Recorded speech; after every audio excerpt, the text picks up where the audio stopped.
Hi, David Norris here, Business Doctors. I put together a short series of videos showing a number of steps to help you grow your business. I hope you enjoy them.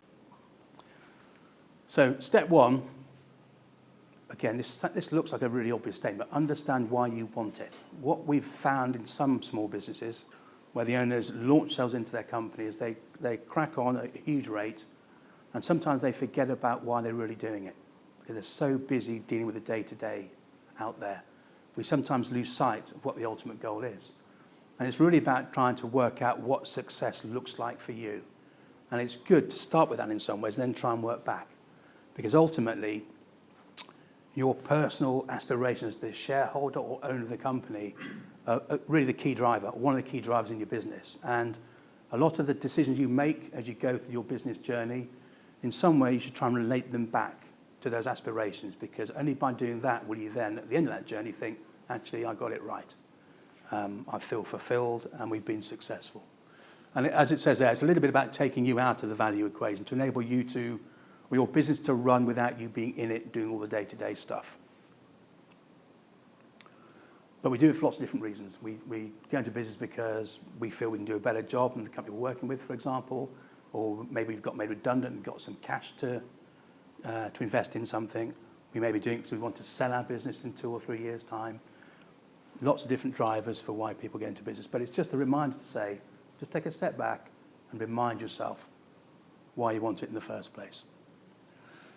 So define your core values. This can sound a bit kind of corporate claptrap, but actually I would say this is perhaps one of the most important aspects that entrepreneurs tell us is really important.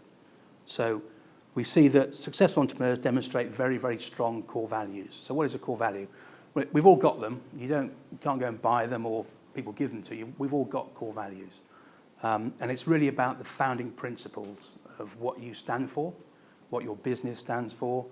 It's a handful of things that are really in your mind are not negotiable. They're must-haves in people you deal with, whether it's your employees, your customers, suppliers, or partners. And I'll give you an example to try and emphasize that point. So we had a customer who was a builder, very nice little business, going very nicely.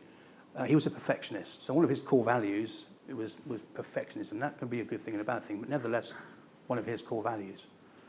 He wanted to grow his company. He recognized that he needed some more sales input, some advice. He wasn't a sales guy. He was a builder. Recognized he needed some help in that area, so he went and employed a sales director. Now, regrettably, the sales director was a Mr. 75% will be okay kind of chap.